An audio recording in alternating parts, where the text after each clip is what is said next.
এই ভিডিওটা খুবই একটা ইম্পর্টেন্ট, আপনারা দেখলেই বুঝতে পারবেন। তো আমরা এখানে মাউসের ক্যালকুলেশন করব। কিবোর্ড মাউসের আগে পরে কিভাবে ক্যালকুলেশন করে দেখুন, আমরা শর্টকাট আগে করে নিই। উত্তরটাই যেখানে দেওয়া রয়েছে। সামের আমরা কি করব, এখানে ইকুয়াল আমরা সাম ইউজ করব।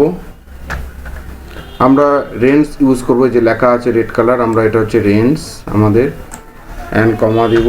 আমার ক্রাইটেরিয়া হচ্ছে কি মাউস, অ্যান্ড আমরা ক্যালকুলেশন করব কোয়ান্টিটি কতগুলো রয়েছে, অ্যান্ড ব্র্যাকেট ক্লোজ করে জাস্ট এন্টার দিয়ে দেবো।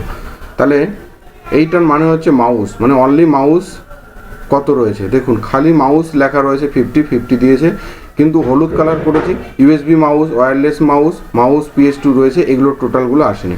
তো এটা আসার জন্য দেখুন, সামনে যদি স্টার দেই তাহলে আমার সামনের মাউস আর সামনের মাউসটা চলে আসবে, তাহলে তার যোগফল কত, স্টার চিহ্ন দিব, তাহলে দেখুন 75। এই যে মাউস আর সামনের যে মাউস রয়েছে, এই যে ইউএসবি মাউস, আর এটা 75।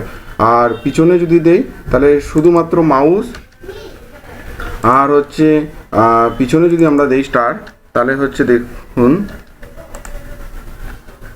তাহলে মাউস আর হচ্ছে পিছনের মাউস হচ্ছে কোনটা PS2 10 এই দেখুন। আর অল দিলে আমরা কি করব দেখুন, সমস্ত চলে আসবে।